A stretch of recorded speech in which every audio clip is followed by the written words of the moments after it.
దేవుడు కనిపెడితే మీరు ఏం కోరుకుంటారో నాకు తెలియదు, కానీ నేను ఎప్పుడు ఆగకూడదు, నన్ను ఎవరు ఆపకూడదు అనుకుంటాను.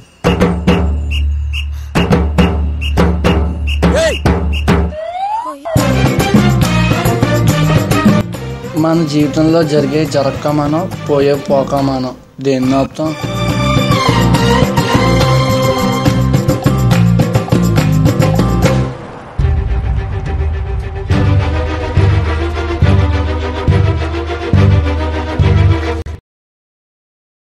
అరే సినిమా 2 సార్లు చూడాలంటే ఒకే షోకి 2 టికెట్లు తీసుకోం కదా.